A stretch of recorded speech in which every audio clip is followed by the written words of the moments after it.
الشرك خازم الأحزاب أمير المؤمنين علي بن أبي طالب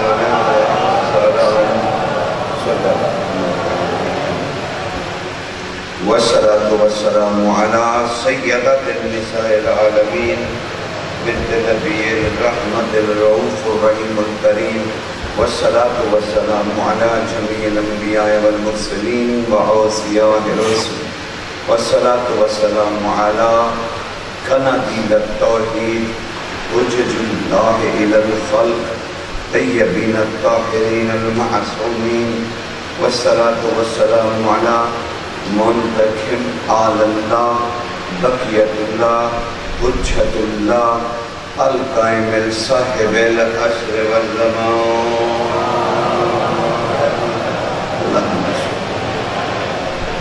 أما بعد فقد قال الله تعالى سبحانه في سورة الزخرف بسم الله الرحمن الرحيم واسأل من صلوات پڑھیے تاکہ آپ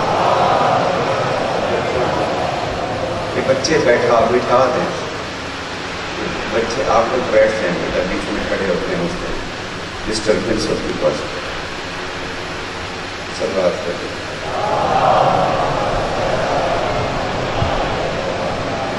باتیں دیجیے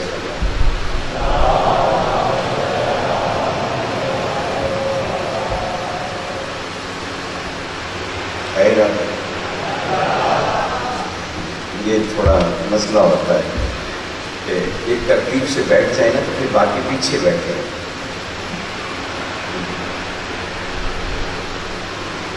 صلوات بسم اللہ الرحمن الرحیم واسأل من ارسلنا من قبلک من رسلنا. صلوات پڑھ دیجیے.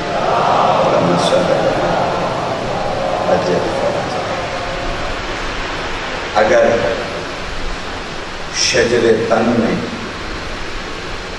گناہوں کا زہر پھیل جائے گا, سن رہے ہیں میں عرض کر رہا ہوں, اگر شجر تن میں بدن میں گناہوں کا زہر پھیل جائے گا تو اس کا ایک ہی تریاق ہے علی علی کا.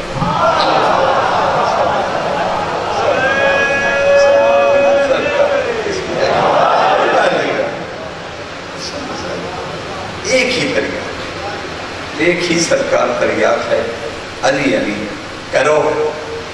اور اس لیے بھی انسان کو علی علی کرنا چاہیے. میں مومن کے مسلمان کی بات ہی نہیں کر رہا, میں یہ عرض کر رہا ہوں اس لیے بھی انسان کو علی علی کرتے رہنا چاہیے تاکہ بدنوں میں قید روح وحشت محسوس نہ کرے.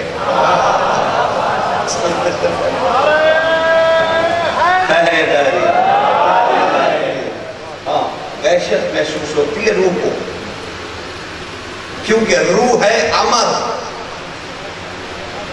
حضور سے پوچھا کہ سرکار یہ روح کیا ہے؟ سورہ بنی اسرائیل نازل ہوا اور رسول سے کہا کہ آپ ان سے کہیے کہ روح ایک امر ہے اور تم اس کے بارے میں زیادہ علم نہیں رکھتے. تو پتہ چلا روح ایک آمر ہے. پھر کہہ رہا ہوں روح ایک آمر ہے. اب اس روح پہ جو حکمران ہوگا نا وہ اولی الامر کہلائے گا.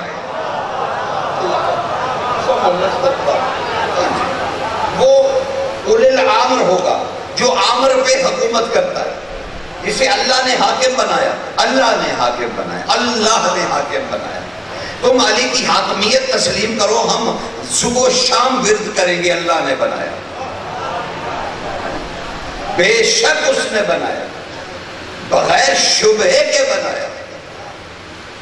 کیونکہ محمد والے محمد میں ایک ہی کمی ہے اور وہ ممکن بھی ہے اور لازم بھی ہے, اور وہ کمی یہ ہے کہ یہ عبد ہے وہ معبود ہے.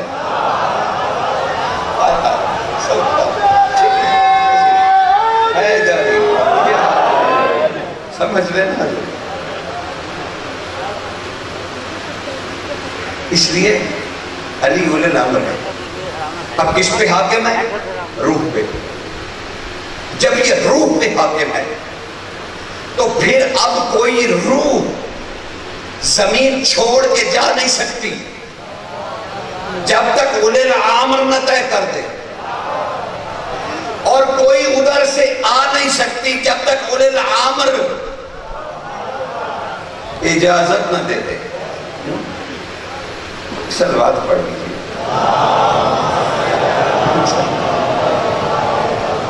اچھا، سب لوگ تب آتے ہیں جب میں آ کے ممبر پہ بیٹھ جاتا ہوں. بھائی 5 بجے بادشاہ، یہ عرش ہے، یہ فرش نہیں ہے، یہ مجلس حسین. یقین جانیے یہاں نوری اور خاکی کا مٹ جاتا ہے فرق. یہاں حضرت جبریل بھی آ کے بیٹھ جائے نا تو وہ مومن آل محمد کہلائیں گے.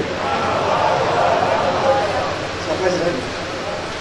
تو اس لیے مہربانی کر کے 5 منٹ اگر پہلے آ جاؤ تو ذرا میں بھی لطف لے لوں گا گفتگو کا.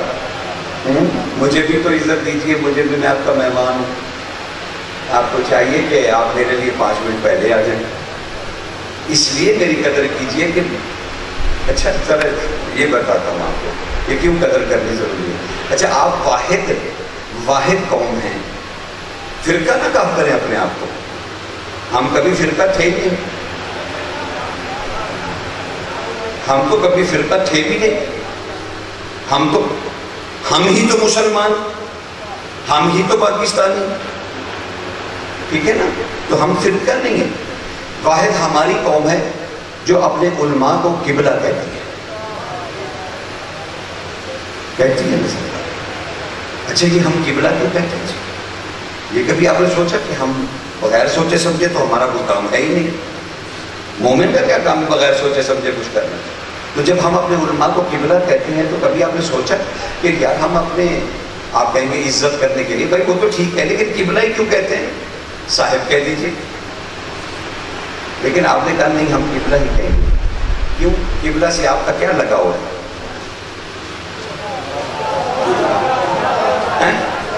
قبلہ سے کیوں لگاؤ ہے؟ قبلہ کسے کہتے ہیں؟ کعبہ کو.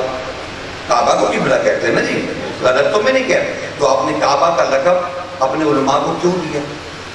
اس لیے دیا بھئی یہی تو اعتراض ہے کہ ہم اپنے علماء کو قبلہ اس لیے کہتے ہیں کہ ہمارے دل میں کعبہ کی عظمت ہے اور ہمارے دل میں کعبہ کی محبت ہے، کیونکہ اسی کعبہ سے ہمیں علی ملے تھے.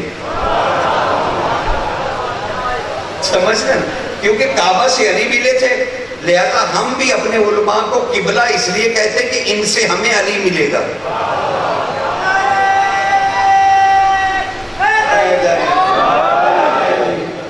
اور جس قبلہ سے علی نہ ملے وہ بت خانہ تو ضرور ہو سکتا ہے، قبلہ نہیں ہو سکتا. قبلہ تو نہیں ہوتا، کیونکہ علی سے عشق ہے نا ہمیں تو اس لیے آپ مجھے ممبر کی بے جگہ دیتے ہیں، عزت کرتے ہیں میری. تو 5 منٹ پہلے آ جائے. میں تو آیا بیٹھا ہوتا ہوں، آدھا گھنٹہ پہلے آ جاتا. تو آپ 5 منٹ اگر پہلے آ جائے تو مجھے بھی آسانی ہوگی. یہ اچھی بات نہیں ہے. ذکر شروع ہو جاتا ہے، پھر آپ آتے ہیں، چہل پہل ہوتی ہے تو اس سے، لیکن مجھے نظر آ رہا نا اوپر سارا، تو پھر وہ اچھی بات ہے. تہذیب اور تمدن بھی کچھ ہے. اور آپ تو ماشاءاللہ پڑھے لکھے لوگ ہیں اور تہذیب و تمدن کو اچھی طرح سے سمجھتے ہیں. اسلوب بے محمد والے ہوں گے، اور کوئی آج کے شیعہ تھوڑی ہیں، آج کے مومن تھوڑی ہیں، آج کی مجلسیں تھوڑی سن رہے ہیں. ہمارے بچے جوانی اسی ماحول میں ہوئے ہیں. تو ذرا مہربانی کر کے، میں بار بار نہیں کہوں گا لیکن آج مجھے کہنا پڑ رہا ہے کہ 5 منٹ پہلے آ جائیں کریں. آپ کی بڑی مہربانی ہوگی تاکہ میں تسلسل سے بات کر سکوں. اب دیکھیں مجھے کتنا رکنا پڑ رہا ہے، کتنا قوم کا وقت ضائع ہوتا ہے اس طرح سے. ایک صلوات پڑھیے.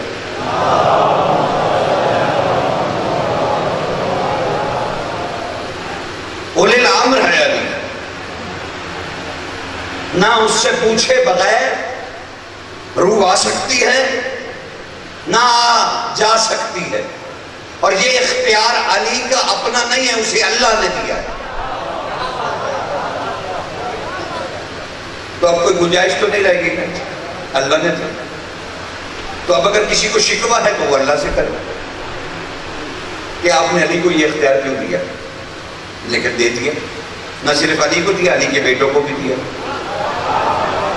اگر علی کے بیٹوں کے پاس یہ اختیار نہیں تھا تو پھر بہار الانوار میں بلخی والی روایت کیوں موجود ہے کہ جب وہ اپنی بیوی کے ساتھ زیارت پہ آ رہا تھا اور اس کی بیوی راستے میں مر گئی اور بلخی امام کے سامنے پہنچ کے کہتا ہے میری بیوی ادھر قافلے میں بیٹھی ہے، بتایا نہیں کہ وہ مر گئی۔ آپ نے فرمایا جاؤ اپنی بیوی کو لے آؤ۔ اب وہ شرمندگی سے بتا نہیں رہا کہ وہ تو فوت ہو گئی ہے، لیکن جب بلخی واپس قافلے میں پہنچا جسے لپیٹ کے رکھ گیا تھا، گیا تو وہ بیوی اٹھ کے بیٹھی ہوئی ہے اور رو رہی ہے۔ مجھے کہا تو مر گئی تھی، تجھے چھپا کر گیا تھا۔ اس نے کہا ہاں میں مر گئی تھی، ہاں میں مر گئی تھی، مجھے فرشتے لے جا رہے تھے کہ ایک بادشاہ آیا، مجھے لے کے جا رہے تھے، ایک بادشاہ آیا، اس نے جھڑکی دی فرشتوں کو، کہا تمہیں پتہ نہیں تھا میری زائرہ ہے۔ انہوں نے کہا سرکار فیصلہ ہو چکا تھا، وقت آ گیا تھا، آپ نے فرمایا اگر وقت آ گیا تو میں امام زمانہ ہوں، میں زمانے کا امام ہوں، اس وقت میرا حکم ہے اس کی روح کو واپس چھوڑاؤ۔ فرشتوں نے ایک دوسرے کو دیکھا، آسمان کی طرف دیکھا، کہا تم نے اولے الامر کا حکم نہیں سنا،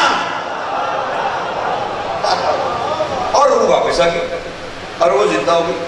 اب وہ بلخی لے کے چلا، بلخی لے کے گیا، بہار سے پڑھ رہا، بالکل ہاتھوں میں کتاب دیکھ لینا، لے گیا وہاں پر۔ اس نے جو ہی امام کے سجاد بادشاہ کے چہرہ مبارکہ کی طرف نظر کی، وہ تکبیر کہنے پہ مجبور ہو گئی۔ کہا تم نے تکبیر کیوں کی؟ کہا یہی بادشاہ تو تھا، ارے یہی تو تھا جو فرشتوں سے کہہ رہا تھا کہ روح کو واپس کرو، یہ میری زائرہ ہے اور میری روح واپس آ گئی، واپس آ گئی۔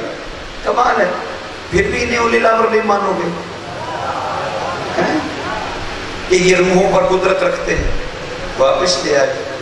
تو جب قدرت رکھتے ہیں تو اب اگر ہم نے ان سے بیٹا مانگ لیا تو ایسا کیا جرم ہو گیا؟ ان سے شفا مانگ لی تو کیا مسئلہ ہو گیا؟ ان سے خیریت، یقین جانیے اللہ نے انہیں جتنے اختیارات دیے ہیں وہ ہمیں پتہ بھی نہیں، پتہ بھی نہیں۔ میں اب ایک رسول کا قول، اس سے پہلے کہ آیت کا ترجمہ کروں، میں حضور کا ایک قول آپ کے سامنے رکھنا چاہتا ہوں۔ ختم مرتبت نے ارشاد فرمایا، پڑھنا تو میں 3-4 قول چاہتا ہوں، آپ کی خاموشی سے تو شکایت ہی نہیں، مجھے پتہ ہے طبیعتاً آپ خاموش رہتے ہیں، یہ نہیں ہے کہ آپ کا دل خوش نہیں ہو رہا ہوتا، نہیں، آپ طبیعتاً خاموشی پسند ہیں، اور میرے پاس گونگوں کا علاج ہے علی علی۔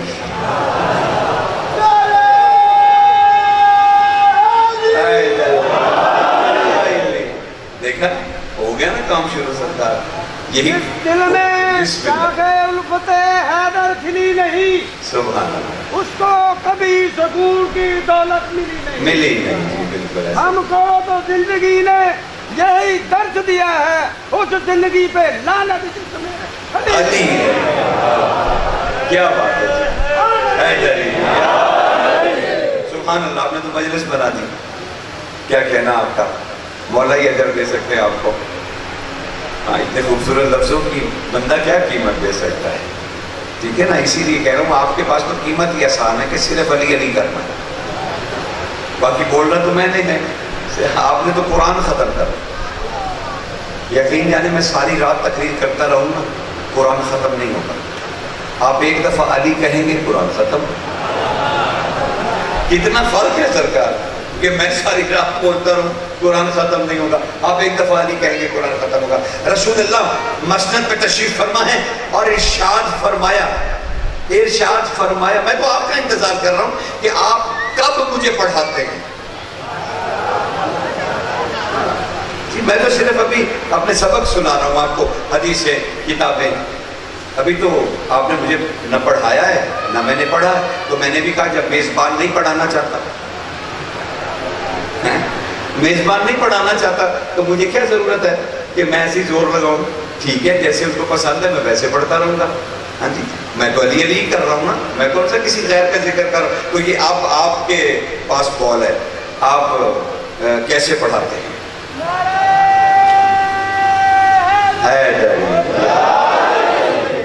لیکن آوازیں گونجتی ہے تو کتنا اچھا لگتا ہے. اللہ یا رسول اللہ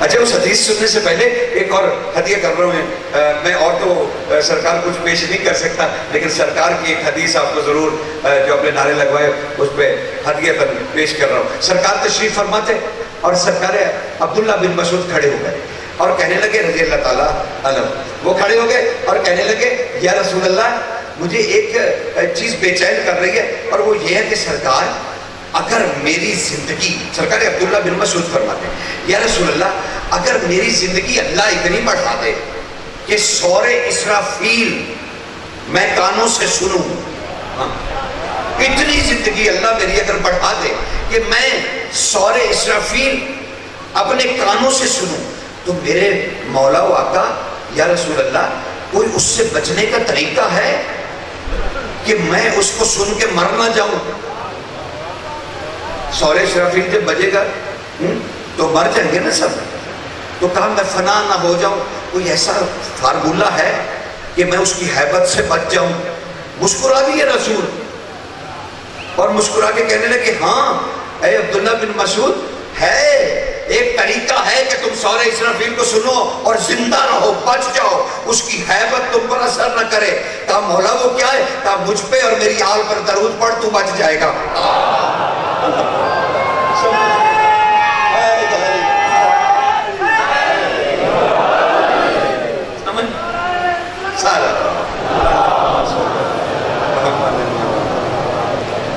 لیکن ساتھ یہ بھی رکھنا خیال، صلوات کو ان کی عظمت میں نہ تصور کرنا.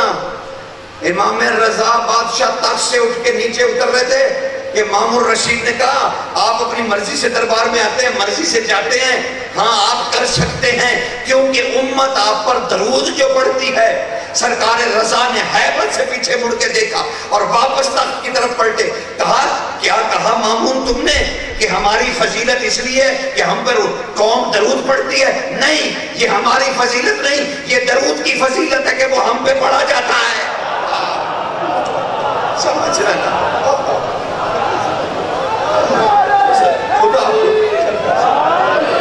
آج آپ دور بیٹھے جائیں، کل تو سامنے بیٹھے تھے، آپ آج دور ہو گئے.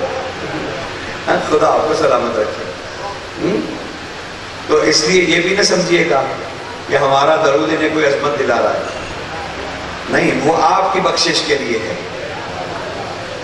ہاں وہ آپ کی، لیکن درود کے ساتھ ساتھ ایک اور لفظ بھی تھا، تسلیمہ. اس کا معنی جانتے ہیں درود کے ساتھ کے بعد کیوں ہے؟ ان اللہ و ملائکتہ یصلون علی النبی، اور یاد ہے نا آپ کو؟ اور اس میں آخر میں وسلم تسلیمہ. یہ تسلیمہ پہ کبھی غور کیا؟ آپ کی نظر کبھی ٹکی ہے؟ کبھی دل ٹکا ہے؟ کبھی اسے دیکھا ہے کہ یہ تسلیمہ کیا ہے؟ یعنی تمہارا درود تب قبول ہوگا جب تم غدیر کے سامنے تسلیم کر لو گے کہ جو نبی کہہ رہا ہے اسے تسلیم بھی کرو، تسلیم بھی کرو. اچھا یہ کمال ہے. حدیثیں تو وہ میں نے 2 ہی سنانی تھی، لیکن تمہیداً مجھے بہت آگے بڑھ جانا پڑ رہا ہے. جنت دیکھیے، اللہ نصیب کرے گا، لیکن ابھی تو نہیں دیکھی، اب جو زندگی میں ہوگا نہیں دیکھی. مانی کیوں؟ سرکار نے خدا تمہیں اس کا اجر دے، آپ بول پڑے شکر، جیتے رہے آپ سدا. کاش تم بولتے تو پتہ نہیں کیا ہوتا. لیکن جنت دیکھی نہیں، مانی. کیوں مانی؟ بیٹے نے کہا کیونکہ حضور نے کہا ہے. اچھا قرآن اترتے دیکھا؟ نہیں دیکھا. کیوں مانا؟ رسول نے کہا. اب ماشاءاللہ سب ملتے آ رہے ہیں. ٹھیک ہے. اچھا اللہ نہ کرے کوئی دوزخ دیکھے, اللہ نہ کرے کوئی دوزخ دیکھے, سوائے وہ جسے دیکھنی چاہیے تو نہیں دیکھی. اللہ نہ کرے کوئی دیکھا. مانی کیوں؟ حضور نے کہا. جبریل کو آتے جاتے دیکھا؟ نہیں دیکھا. مانا کیوں؟ رسول نے کہا. قرآن کو اترتے دیکھا؟ نہیں دیکھا. مانا کیوں؟ رسول نے کہا. اچھا اللہ کو دیکھا؟ نہیں دیکھا. مانا کیوں؟ رسول نے کہا. کمال ہے. سب سے بڑا مسئلہ تو یہی تھا اللہ. تو آپ نے کہا کہ ہم نے اللہ بھی نہیں دیکھا, لیکن مانا اس لیے کیونکہ رسول نے کہا. بہت اچھی بات ہے. اچھا دو فرشتے ہر وقت آپ کے کندھوں پہ رہتے ہیں, کرامن کاتبین, ان سے کبھی ملاقات ہوئی؟ اچھا نہیں. مانی کیوں؟ رسول اللہ نے کہا. سبحان اللہ. کندھوں پہ ہیں, کبھی نہیں دیکھے, کبھی ملاقات نہیں ہوئی. مان اس لیے کہ رسول اللہ نے کہا. اچھا اب میں فہرست دوبارہ پڑھ رہا ہوں. اچھا چلیے ایک اور دلچسپ پہلو بھی ہے اس کا. شیطان دیکھا؟ نہیں دیکھا. واہ, نہیں دیکھا جی. ماننا کیوں؟ رسول نے کہا. اچھا میں کہتا ہوں شیطان پہ ایمان نہ لائیے تو ممکن ہے؟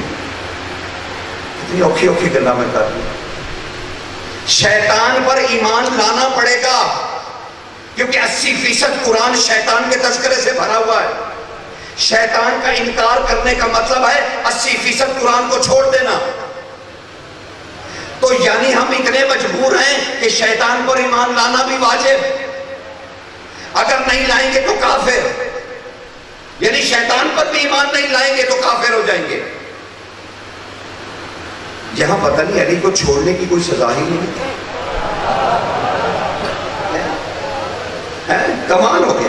شیطان کو چھوڑنا کفر, حصہ ہے ایمان کا کہ اسے ماننا پڑے گا کہ وہ دشمن خدا و رسول ہے.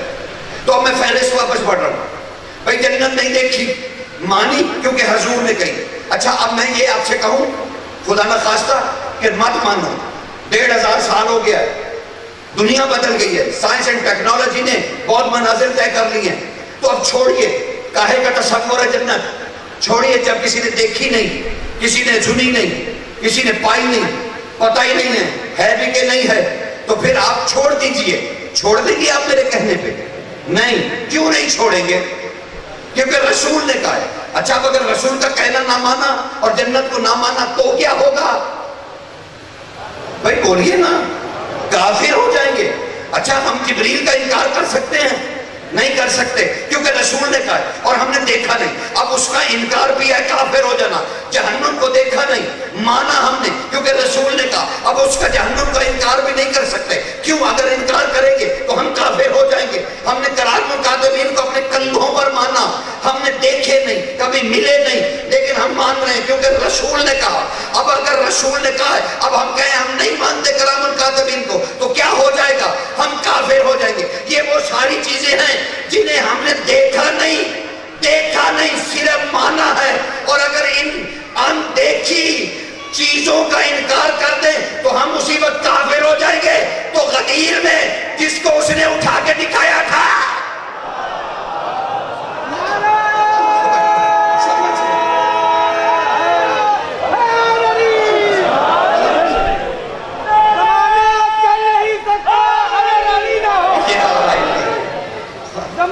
چل نہیں سکتا اگر علی نہ ہو.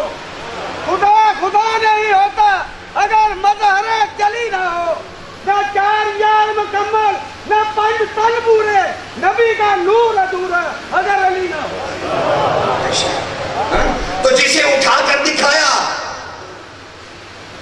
یہ ساری چیزیں وہ تھی جنہیں دیکھا نہیں, لیکن اس لیے مانی کیونکہ نبی نے کہا.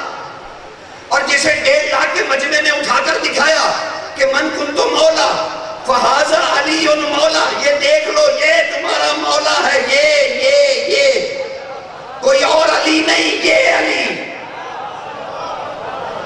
کنتم مولا ہو فہذا علی مولا، یہ علی تمہارا مولا ہے. اسے اچھی طرح جسے 1.5 لاکھ کے مجمع میں اٹھا کر دکھایا، اس کے انکار پر کوئی سزا جزا نہیں ہے، بلکہ کہتے ہو کہ اس کے ذکر اور اس کا کلمہ پڑھنے سے کبھی وہ مستحب ہو جاتا ہے، کبھی وہ واجب ہو جاتا ہے، کبھی وہ اوجب ہو جاتا ہے، کبھی وہ سنت ہو جاتا ہے. ارے علی نہ واجب ہے، نہ اوجب ہے، نہ سنت ہے، نہ سنت موقدہ ہے. علی اللہ کا اٹل حکم ہے جو ہر قیمت پہ نافذ ہے.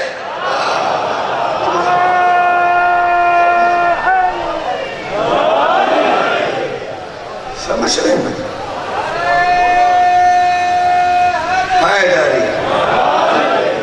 علی کی ولایت حاکمیت نہیں ہے، خدا کی مرضی ہے. خدا کی مرضی کے آگے سر جھکاؤ. اچھا ذرا پیچھے چلو. جب یہ انسان شروع ہوا تھا،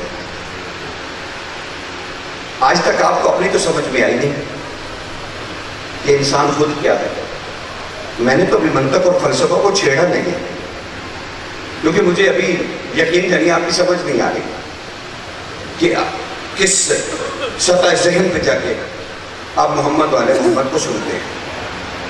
کس یقین جانی میں ابھی تک جاہل ہوں، مجھے سمجھ نہیں آ رہی کہ آپ کس سطح پہ جا کے آپ اپنی ولا اور عشق اور مودت کو ظاہر کرتے ہیں. تو میں آپ کے ساتھ ساتھ چلا جا رہا ہوں، یہ کوئی بات نہیں. جہاں تک آپ چلیں گے میں بھی چلوں گا. ٹھیک ہے نا؟ عبادت تو ہو ہی رہی ہے، علی علی ہو ہی رہا ہے. یقین جانیے جس دن اللہ کرے اسی عشرے میں یہ ممکن ہو جائے کہ میں سمجھ سکوں آپ کے دماغوں کو کہ اب کہاں جا کر علی کو سنتے ہیں. بھئی مسئلہ تو حل کر دیا تھا میں نے کہ علی ابو طالب کے بیٹے ہیں، تو اب ایشو کیا رہ گیا؟ اب کوئی دل کی دھڑکن تیز ہونے والا معاملہ رہ گیا؟ کوئی نہیں. الحمدللہ توحید پرست ہوں. یہ کیسے ہو سکتا ہے علی کو مانے اور بندہ اللہ کا اقرار نہ کرے؟ سمجھ رہے ہیں نا؟ لیکن اللہ نے انہیں جو عزتیں دی ہیں وہ تو ریت کا کام ہے نا بیان کرنا. ہاں تو آپ بھی موڈ بنائیے، دیکھتے ہیں کیا ہوتا ہے. لیکن ابھی تو سنیے ایک روایت بیان کرنے لگا. اور وہ جو میں رکا کھڑا تھا جہاں پہ، شاید بھول گئے ہو تم، لیکن میں نہیں بھولتا. بڈھا ہو گیا لیکن بھولتا نہیں. فیض ہے مالک کا. تو ذرا پیچھے پلٹو. میں نے آپ کو 2 حدیثیں سنا تھی. حضور منبر پہ تشریف فرما ہے اور عبادت کی باتیں ہو رہی، تزکیہ نفس کی باتیں ہو رہی. اچانک رسول خوش ہوئے اور کہنے لگے سنو اے میرے صحابہ، اے مجھ سے فضائل محمد والے محمد سننے والے گروہ، اے اللہ کے چنے ہوئے لوگوں سنو. سب متوجہ ہوئے رسول اللہ کو یاد اور کہنے لگے سنو، ذکر علی نہیں پاتا.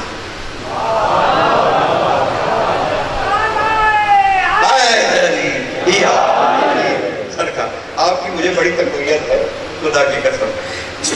چہرے روشن اور نور سے بھرا ہوا ان کا ہوتا ہے نا جب علی کی بات آتی ہے. خدا کے میں قربان جاؤں ان کے. کیا بات ہے، مومن ہوتا. اب وہ کہنے لگے ذکر علی کی بات ہے. میں جب آہستہ ہو جاتا ہوں آپ کی وجہ سے ہوتا ہے، ورنہ میں تو اب تک کہیں پہ کہیں پہنچ چکا ہوں. ذکر علی کی بات ہے. اور پھر اچانک رسول اللہ نے ایک اور جملہ بھی ساتھ کہہ دیا، نحن صفات اللہ،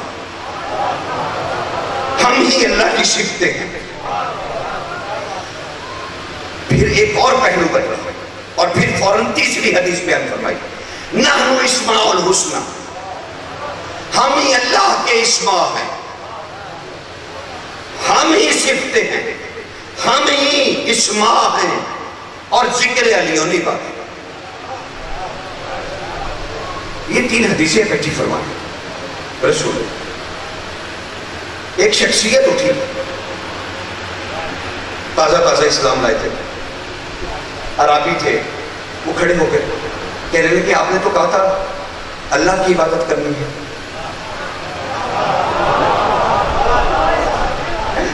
آپ نے تو کہا تھا اللہ کی عبادت کرنی ہے. اسی ممبر سے آپ کہہ رہے ہیں ذکر علی عبادت. علی کا ذکر عبادت ہے. سرکار نے تکرار فرمایا 9 مرتبہ ذکر علی عبادت. تکرار حدیثوں میں آتا ہے یہ حدیث ذکر علی عبادت، ذکر علی عبادت. 9 مرتبہ کہنے کے بعد رسول نے پھر جلال میں آ کے ایک بات کی، کہا صرف ذکر علی ہی عبادت نہیں، سننا بھی عبادت ہے.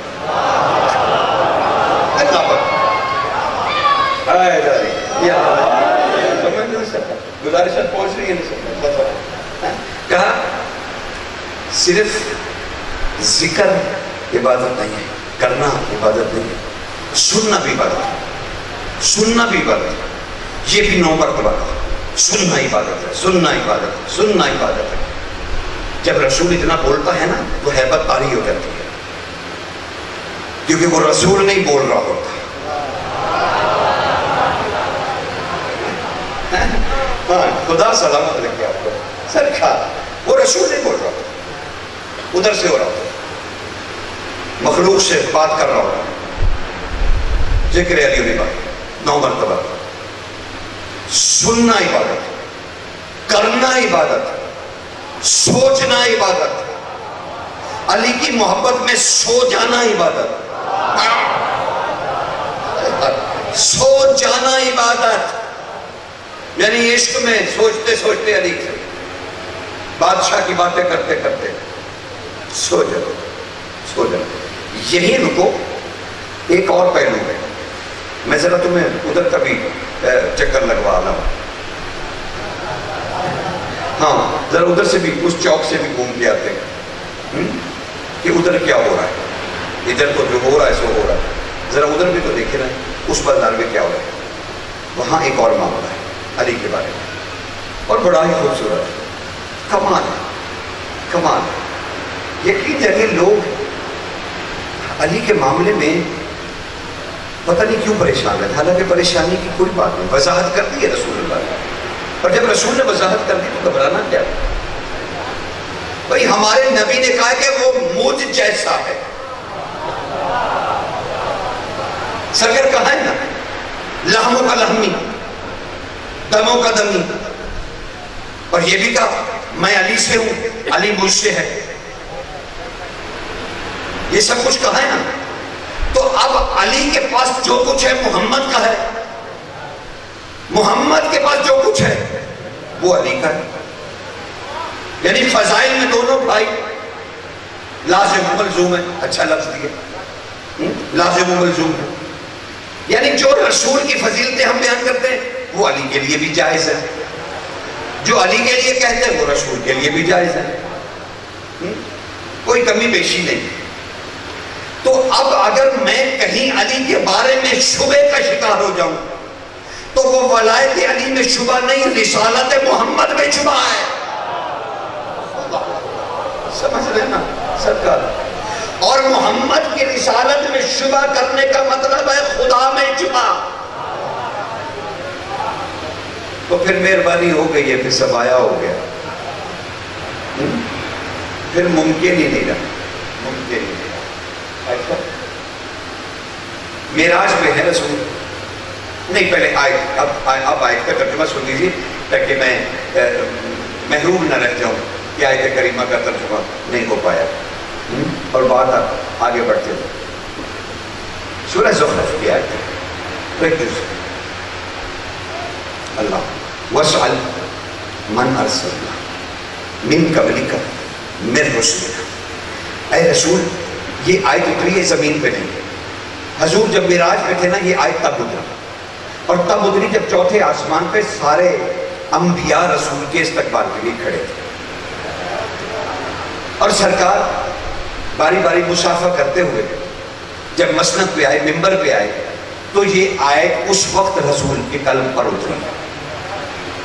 اور اس وقت اتری جب جبریل غلاموں کی طرح کھڑا تھا. یعنی وحی میں جبریل لازمی نہیں ہے.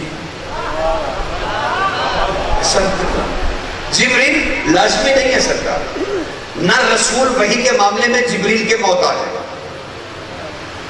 وہ سب وہیں کھڑے ہیں، شاہی استقبال ہے، 120 مرتبہ گئے، لیکن اس دفعہ کیونکہ سرکاری نوٹیفیکیشن ہوا تھا تو سرکاری دورہ تھا، ویسے 120 مرتبہ سرکار گئے اللہ سے ملنے،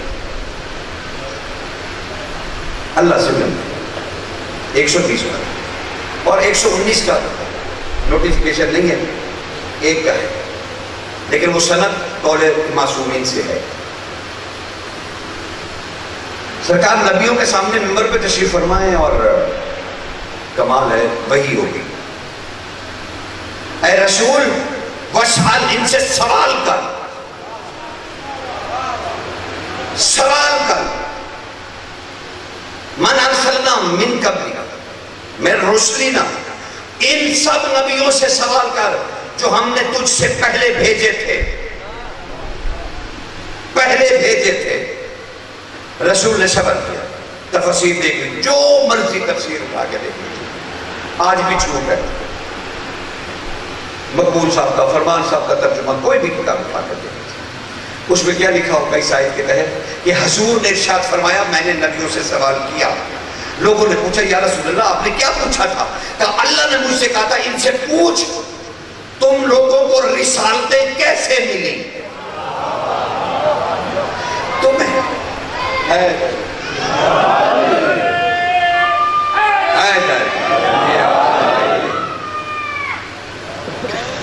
بھئی یہ کون سا نعرہ تھا؟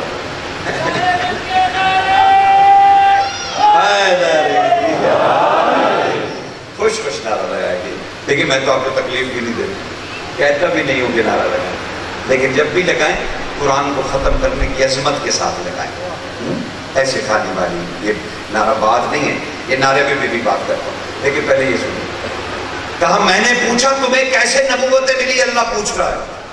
سارے نبیوں نے ہاتھ اٹھا کے ایک زبان ہو کے کہا توحید کے اقرار پر، یعنی لا الہ الا اللہ کہنے پر، یا رسول اللہ تیری نبوت کو آخری اور خاتم سمجھ کر، آخری اور ختم سمجھ کر ہم نے تیرا کلمہ پڑھا محمد رسول اللہ اور تیرے بھائی کی ولایت کی گواہی دی علی ولی اللہ، تب ہم پر وحی اتری۔ اللہ اکبر۔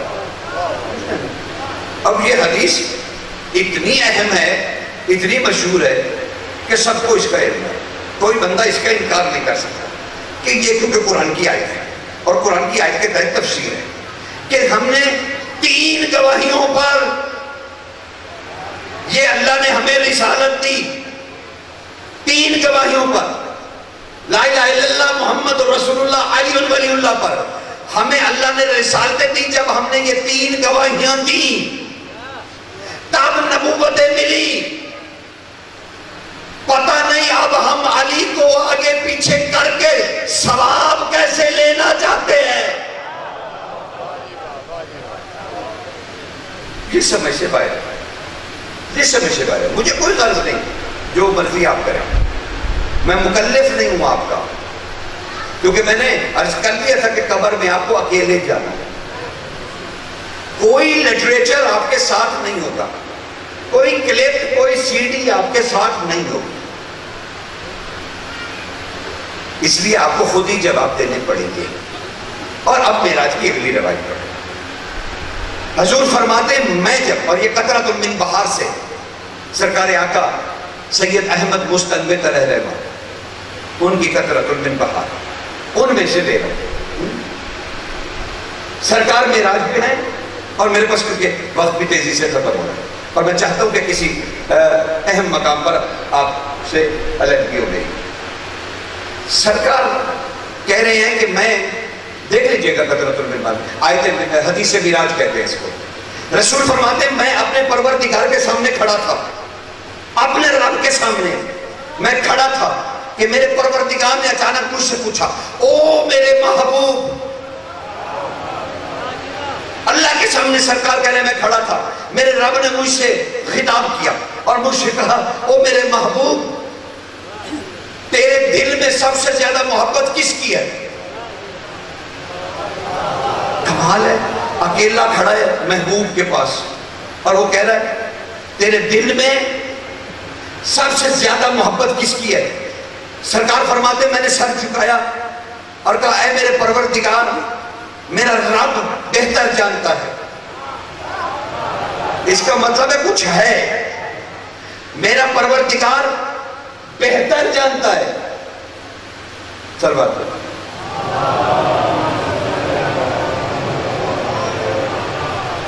میرا وقت ہو گیا؟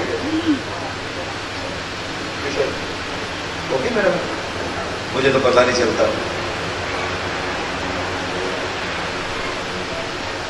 20 منٹ ہے، چلیں تسلی ہوگی، 20 منٹ، چلیں 20 منٹ تو سنیں۔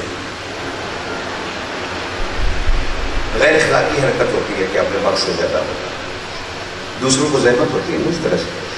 رسول فرمایا، دیکھیں نا حدیث سنانی تھی میں نے، سرکار کہتے ہیں میں اپنے رب کے سامنے کھڑا تھا، میرے رب نے کہا اے میرے محبوب تیرے دل میں سب سے زیادہ محبت کس کی ہے؟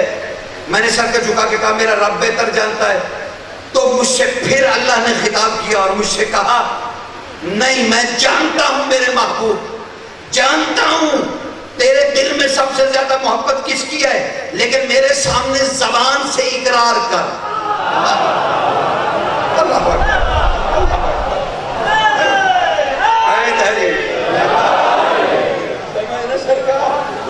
کیا ہے؟ میں جانتا ہوں کہ آپ کے قلب میں کیا ہے، لیکن میرے سامنے اپنی زبان سے اقرار کیجئے۔ میں نے سر جھکا کے کہا علی ابن ابی طالب، میرے دل میں سب سے زیادہ محبت علی کی ہے۔ تو میرے رب نے مجھ سے پھر خطاب کیا، کہا اے میرے محبوب تو پھر تو چاہتا ہے کہ وہ ہمارے درمیان تیسرا ہو؟ کہا میں نے کہا میرے پروردگار اس سے بڑھ کے کیا بات ہوگی کہ علی بھی ہمارے پاس ہو؟ کہا تو مجھے حکم ہوا زمین کی طرف دیکھ۔ میں نے زمین کی طرف دیکھا، علی سارے پردے ہٹاتے ہوئے ہمارے درمیان کھڑے تھے، ہمارے درمیان کھڑے تھے، ہمارے درمیان۔ یہی وہ پردہ تھا جس کے پیچھے سے بول رہا تھا۔ سمجھ رہے نا؟ اچھا اب یہ حدیث بھی ہم نے سنی، اب ایک اور حدیث سنی۔ حضور فرماتے ہیں میں ایک جگہ معائنہ کرتے ہوئے پہنچا، اونٹوں کی ایک قطار ہے، اونٹوں کی ایک قطار ہے، ان کے اوپر ایک سنہرے صندوق ہیں اور ان کو بڑے بڑے تالے لگے ہوئے۔ میں نے جبریل سے پوچھا یہ کیا ہے؟ کمال ہے نا، رسول کی یہ بھی کرم نوازی ہے۔ شہر علم جبریل سے پوچھ رہے ہیں کہ یہ کون، یہ کیا ہے، یہ کیا ہے، یہ جو جا رہا ہے یہ کیا ہے؟ جبریل نے کہا سرکار میں تو جب سے ہوں ان اونٹ کی قطاروں کو دیکھ رہا ہوں، جب سے ہوں یہ اونٹوں کی قطاریں میں دیکھ رہا ہوں، یہی ان کے اوپر یہ صندوق ہیں اور یہ۔ اچھا جبریل یہ جا کہاں رہے ہیں؟ سرکار کوئی پتہ نہیں۔ کہا کیوں، یہ آ کہاں سے رہے؟ کہا بات سے کوئی پتہ نہیں۔ کہا ایک دفعہ میں نے اللہ سے اجازت لے کر پرواز کی تھی اور اللہ نے مجھے 80,000 پر اور دیے تھے، میں 500 سال نوری اڑا تھا، قطار ختم نہیں ہوئی، قطار ختم نہیں ہوئی، میں اڑتا رہا، قطار ختم۔ میں نے توبہ کی، واپس آ گیا۔ میں نے کہا مالک تیرے راز ہے تو ہی جان۔ کہا اچھا یہ کبھی انہیں روک کے تم نے دیکھا ہے اس میں کیا ہے؟ بس سرکار میری کیا مجال، میں اللہ کی قطار کو روکوں اور پھر اس میں جھانکوں کہ کیا ہے؟ کہا اچھا آج ہم کہہ رہے ہیں انہیں روکو۔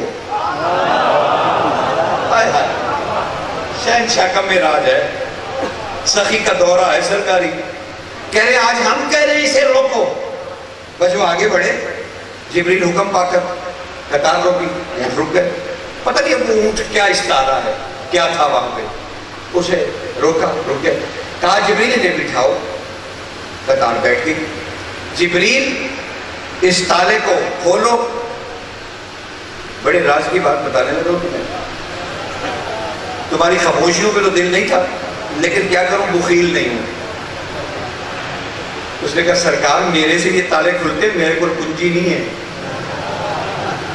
سرکار میرے پاس کنجی نہیں ہے اس کی، یہ پتہ نہیں کیا ہے۔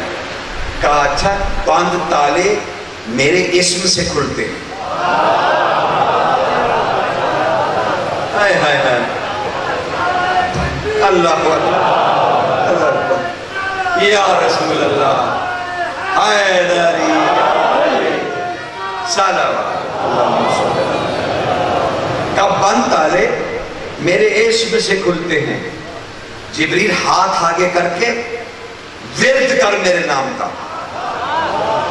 جبریل نے تالے کے نیچے ہاتھ کیا اور ورد کیا، یا محمد یا محمد یا محمد، تالا کھلنے لگا اور تالا کھل گیا۔ اس پہ معصوم کے سامنے جب یہ حدیث بیان ہوئی تو سرکار نے ارشاد فرمایا اسے صرف عرش تک نہ سمجھو، جو کہتے ہو نا مقدر میرا بند ہو گیا ہے، تالا لگ گیا ہے، زیر آسمان جا کے محمد محمد کا ورد کرو، وہ مقدر ہی نہیں جو کھلے نہیں۔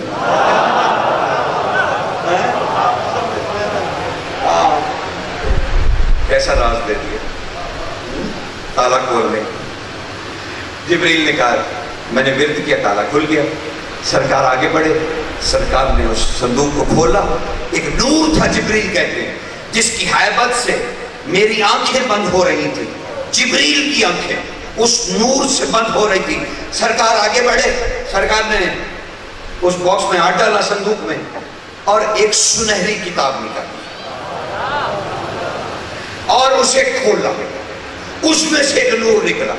سرکار نے اونچی آواز میں پڑھنا شروع کیا، او میرے محبوب، آج آپ معراج پہ آئے ہیں، ہم نے آپ کو آیات کبریٰ دکھانے کے لیے بلایا ہے، یہ بھی ایک آیت کبریٰ ہے جسے ہم آپ کو دکھانا چاہتے تھے۔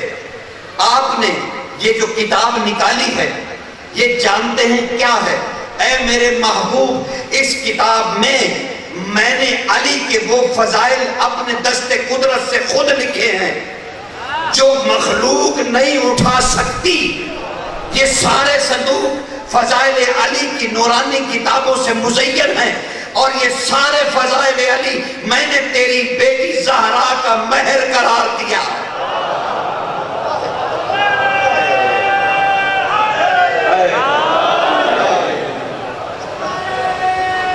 حیدر حیدر حیدر، خدا آپ کو سلامت رکھے۔ تو آج کی حد تک کچھ میسج پہنچا آپ کو کہ یہ الہی مرضی ہے، ولایت علی الہی مرضی ہے، اس سے نبی بھی آزاد نہیں ہے، نبی بھی آزاد نہیں ہے، کیونکہ وقت تیزی سے گزر گیا، ورنہ چلیے کل یہی سے بات آگے لے چلیں۔ لیکن اب یہ ہے کہ آخر حسین بادشاہ نے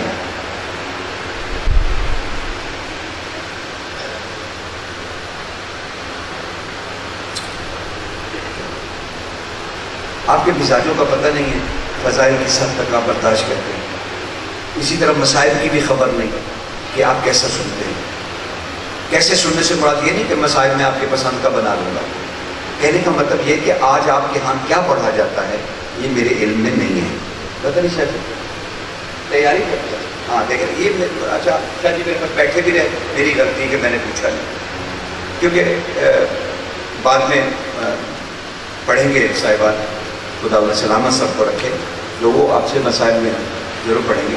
کل سے میں بھی مسائل کا حصہ کچھ زیادہ 20 منٹ کر دوں گا، تو ہم ذرا مسائل کی اس رازوں سے بھی واقف ہونے کی کوشش کریں گے۔ لیکن آج مجھے صرف یہ عرض کرنا ہے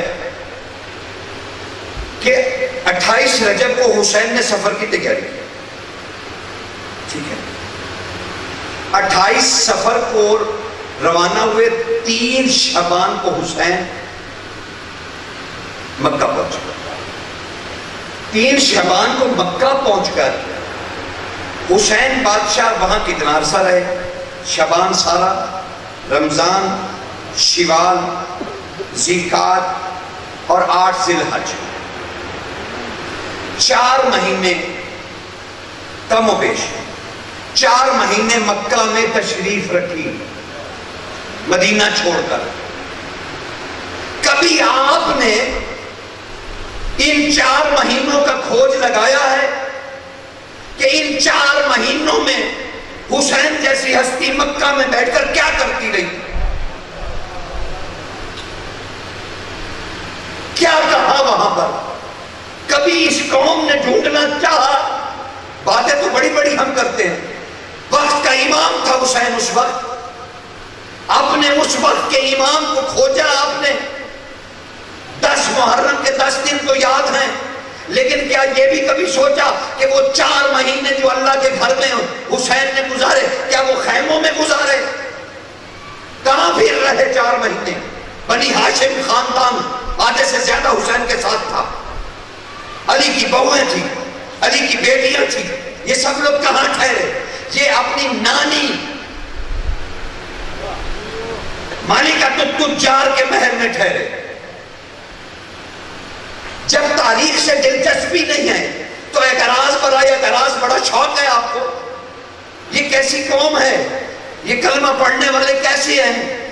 یہ انسانیت کیسی ہے کہ بغیر علم کے، بغیر پڑھے، بغیر کچھ کہے ہم جو دل میں آتا ہے کہہ دیتے ہیں. نہیں، رکنا چاہیے. ہمیں سمجھنا چاہیے یہ کتنی مقدس ہستیاں ہیں جو اللہ کی نمائندگی کرتی ہیں. بھائی بڑی بی بی، اب میری پرابلم یہ ہے کہ میں نام نہیں لیتا اور آپ کا پرابلم ہے کہ آپ شاید سمجھتے نہیں ہیں. اب میرا مسئلہ ہے کہ میں بڑی بی بی کا نام کیسے لوں؟ رسول کی زوجہ ہیں، پہلی سیدہ طاہرہ کی والدہ ہیں، ملکہ تجار ہیں، ملکہ تجار. جب بڑی بی بی پیدا ہوئی تھی نا، ظاہر ہوئی تھی، نازل ہوئی تھی، ظہور ہوا تھا، جو مرضی کہنا ہے کہو، لیکن سیرت بھی پڑھیے. جب بی بی اس دنیا میں آئی تھی نا تو رسول اللہ نے پہلی مرتبہ اپنی بیٹی کو ہاتھوں پہ اٹھانا چاہا تو بی بی نے بی بی کے چہرے پہ پردہ ڈال دیا اور کہا یا رسول اللہ، پہلی نگاہ ڈالنے سے پہلے جائیے خانہ کعبہ کے دروازے پہ کھڑے ہو کر تمام قریشیوں سرداروں کے 13 لاکھ درہم جو انہوں نے میرا قرضہ دینا ہے میری بیٹی کے صدقے میں معاف کرا. سمجھ گئے؟ اس بی بی کا محل تھا. لوگ کہتے ہیں وہ تو اسلام پہ ساری دولت خرچ ہو گئی تھی. یہ غیرت کا رسول ہے، اس نے پیسے ضرور بی بی کے خرچ کیے، بی بی کا گھر نہیں بیچا. اور پھر وہاں اتنا بڑا سردار کون تھا جو بی بی کا محل خریدتا؟ بی بی پہ کسی کا احسان نہیں ہے. یاد رکھیے گا، سیدہ کی والدہ پہ کوئی احسان نہیں ہے کسی کا. شہزادی 19.5 سال کی تھی تو بہترین تاجر تھی اور مال اتنا تھا کہ حضرت نفیل انہیں مقرر کیا ہوا تھا ایک کمیٹی بنا کے کہ جو عربی اپنی بیٹی کو زندہ دفن کرنا چاہے اسے پیسے دے کے اس کی بیٹی لے لو اور میرے محل میں لے آؤ. تاریخ کو اشتباہ ہوا کہ 4 بیٹیاں تھیں، 400 تھی. یہ ایسے نہیں کہہ دیا میں نے، 4 نہیں تھی، 400 تھی. غلط تو نہ کوٹ کیجئے. 400 بیٹیاں تھیں سیدہ کی جنہیں سب خریدی گئی تھی عرابیوں سے، جو پیسوں کے لالچ میں بیٹی کو قبر کھودتے تھے محل کے پاس آ کے. آج بھی وہ قبرستان وہی ہے محل کے قریب جہاں زندہ دفن کرتے تھے بیٹیوں کو. وہاں دفن کرنے آتے تھے اور بی بی محل کی کھڑکی سے دیکھ کے حضرت نفیل سے کہتی تھی، شریف آدمی تھے اس وقت مکہ کے، اسلام ابھی آیا نہیں، وحی ابھی آئی نہیں، صحابہ ابھی بنے نہیں، کچھ بھی نہیں تھا. یہ خرید رہی تھی. چھوٹی چھوٹی بچیاں دفن کرنے آتے تھے، پیسے لے لو دے دو، پیسے دے دو لے دو. 400 بچیوں کو پال رہی تھی محل میں. 19.5 سال حیات مبارکہ تھی اس وقت. بہترین تاجر تھی، بہترین دولت تھی. اس کے باوجود محل کے قریب سے بدترین معاشرہ تھا مکے کا، جہاں عورت کی کوئی عزت نہیں تھی، کوئی نکاح کا انتظام نہیں تھا. بس جس کی لاٹھی اس کی بھینس. تباہ کن صورتحال تھی اللہ کے گھر کے قریب. اس وقت بھی عربی بڑے بڑے اوباش بی بی کے محل کے قریب سے اپنی پگڑیاں اتار کے سر کو جھکا کر گھوڑوں سے اتر کر چپ کر کے گزرتے تھے. ان کے غلام کہتے تھے تو بڑا سردار ہے. کہتے تھے ہاں سردار ہوں لیکن اس چار دیواری کے اندر طاہرہ رہتی ہے. اللہ سمجھ رہے اس گھر کے اندر طاہرہ رہتی ہے. طاہرہ رہتی ہے. تو وہ ہم نے نہیں ڈھونڈا, معاف کر دیجئے گا, ہم نے کسی سے بھی نہیں کہا کہ چلو ہم نے نہیں ڈھونڈا تم یہ سنا دو. وہ 4 مہینے ہمارے امام کے کدھر گئے؟ میں نے تو 57 سال کی عمر کی بات ہی نہیں کی, میں تو 4 مہینے ڈھونڈتا پھر رہا ہوں کہ وہ مکہ میں 4 مہینے کیا ہوا. اہل بیت بھی ساتھ تھے, عباس بھی تھے, سب تھے, تو کیا ہوا؟ اور آج تک وہ معمہ حل نہیں ہوا کہ بیٹی کو پیچھے کیوں چھوڑ آئے. بھئی جب آپ نے جانا نہیں, حجاز عرب کو دیکھنا نہیں, تو آپ کو کیسے پتا چلے گا کہ کیا ہوا؟ اور منبر سے بتایا نہیں جائے گا تو کیسے علم ہوگا؟ بھئی دیکھیے 28 کو چلے اور 26 یا 27 کو اشتباہ ہے راوی کا کہ یہ 26 تھی یا 27 تھی رجب کی, کہ سرکار حسین نے, بس میں 2 مختصر, بس آپ کے آنسو اور گریہ بلند ہو جائے اور میں چھوڑ دوں منبر. کہنے لگے کہ 26 یا 27 کی رات کو حسین بادشاہ نے بنی ہاشم کو کھانے پہ بلایا, دعوت کی بنی ہاشم کی, اور کم از کم 3500 بنی ہاشم کے لوگ اس وقت تھے. انہیں اپنی حویلی میں حسین نے کھانے پہ بلایا. حسین کے کھانے پر سب لوگ آئے. جب کھانے پہ آئے تو حسین بادشاہ نے, میں نے سمیٹ دیا, ایک خطبہ دیا پورا, اس خطبے کو وہ نہیں پڑھنا, بس صرف آپ کو بتانا ہے. بادشاہ نے کچھ احکامات دینے شروع کیے. بادشاہ نے کربلا کی بات کی اور احکامات دینا. پہلا حکم جاری کیا, اے میرے بھائی محمد حنفیہ. لبیک کیا حسین, آپ یہیں رہیں گے, آپ مدینہ میں ہی رہیں گے, آپ کربلا نہیں جائیں گے. رونے لگے سرکار محمد حنفیہ, میں نہیں جاؤں گا اپنے بھائی کے ساتھ کربلا میں, میں نہیں جاؤں گا. کہا آپ نہیں جائیں گے, آپ کے ذمہ ایک کام ہے. مولا کیا کام ہے؟ بنی ہاشم کی تجارت کو دیکھو گے, ان کے نان نفقے کو دیکھو گے, خیرات اور اوقاف اور صدقات کو دیکھو گے, آپ یہی رہیں گے. جی مولا, بیٹھ جائے. پھر کہاں ہے میری والدہ گرامی عباس کی ماں؟ کہاں ہے زوجہ امیر المومنین شہزادی عباس کی والدہ گرامی کھڑی ہوئی؟ عباس بادشاہ کی والدہ, اب اس کا بھی نام لوں, میری کیا بجاوت, 1000 بار توبہ. شہزادی کھڑی ہوئی, ہاں بیٹا بول. ماں دل تو بہت تھا کہ آپ میرے ساتھ چلتی, لیکن میں آپ کو لے جا نہیں سکتا. کیوں بیٹا؟ ماں آپ سے حکومت ڈرتی ہے, ماں آپ سے حکومت ڈرتی ہے. آپ بنی ہاشم کی حفاظت کے لیے رکیے. باب حوائج ایسے نہیں کہلاتے, آپ بنی ہاشم کی حفاظت کے لیے رکیے. اور پھر کہنے لگے کہاں ہے میری بیٹی فقیحۃ المدینہ؟ کہاں ہے میری بیٹی فقیحۃ المدینہ, مدینہ کی عالمہ, کہاں ہے میری بیٹی؟ چھوٹی شہزادی اٹھی, جی بابا میری بیٹی تو بھی ساتھ نہیں جائے. بابا کیوں نہیں جاؤں؟ بیٹی مسند علم اہل بیت خالی ہو جائے گا, ہم سب جا رہے ہیں, کوئی نہیں ہے, صرف تو ہی ہے, تو ہی ہے. تو اس مسند پہ بیٹھے گی, جو لوگ تیرے پاس مسئلہ پوچھنے آئیں گے تو اہل بیت کا موقف بتائے گی اور تو اس پہ بیٹھے گا. یہ وجہ تھی جو تاریخ عرب نے بتائی کہ شہزادی کو وہاں چھوڑا. اور ہم جو بیوی کے مسائل پڑھتے ہیں عمدہ ہے, عمدۃ البیان ہے, اس میں کوئی شبہ نہیں ہے, لیکن کچھ راز ہیں, کچھ راز. یہ قافلہ چلا گیا, قافلہ روانہ ہو گیا, آدھی رات کے وقت سفر اختیار کیا گیا, اور عروہ غفاری گرہ گوش ہے, یعنی پیدائشی بہرے ہیں، صحابی ہیں بہت بڑے، لیکن سنتے نہیں، کڑکتی ہوئی بجلیاں بھی انہیں سنائی نہیں دیتی. یہ تاریخ نے لکھا کہ انہیں سنائی نہیں دیتی. وہ اچانک اپنے بستر سے ہڑبڑا کے اٹھے اور اپنی اہلیہ سے کہنے لگے کون رو رہا ہے؟ یہ کون رو رہا ہے؟ بس تمہاری آوازیں بلند ہو گئی، سیدہ راضی ہو گئی. کون رو رہا ہے؟ ان کی بیوی نے اٹھ کے کہا غفاری آپ کو تو کچھ سنائی نہیں دے تھا. کہا نہیں، کوئی بہت زور زور سے رو رہا ہے، مجھے صاف سنائی دے رہا ہے کوئی بہت زور زور سے رو رہا ہے. ان کی زوجہ نے کہا اگر سنائی دے رہا ہے تو پھر سنو، محمد کی بیٹیاں مدینہ چھوڑ کے جا رہی ہیں اور قبر رسول سے گزر رہی ہیں.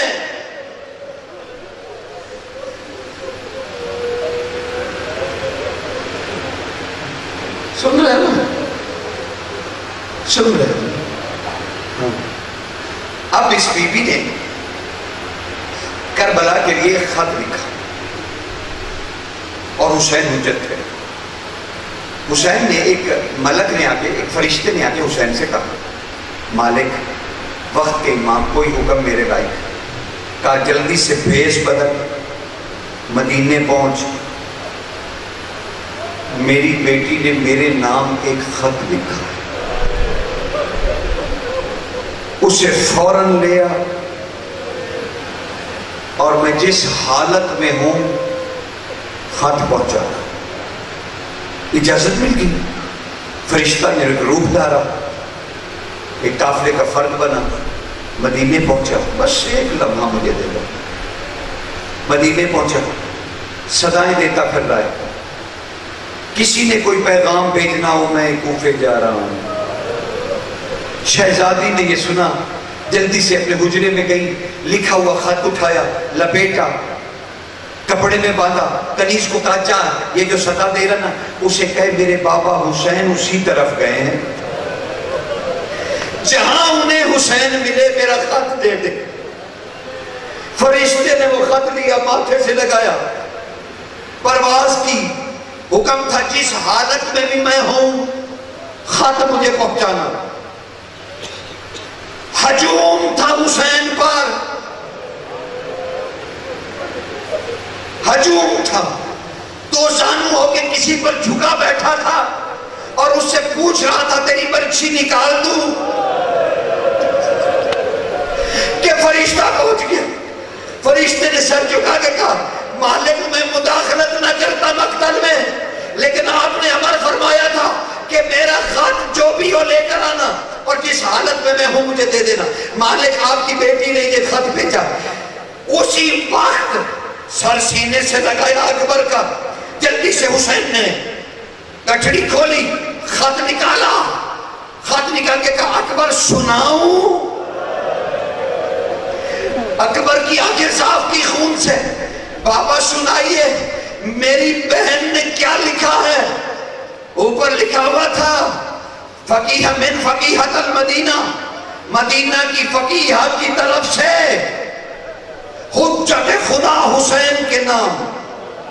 اور نیچے پہلا ہی جملہ لکھا تھا مجھے آپ بتائیں گے یا میں اللہ سے پوچھوں میرا اکبر کیسا ہے.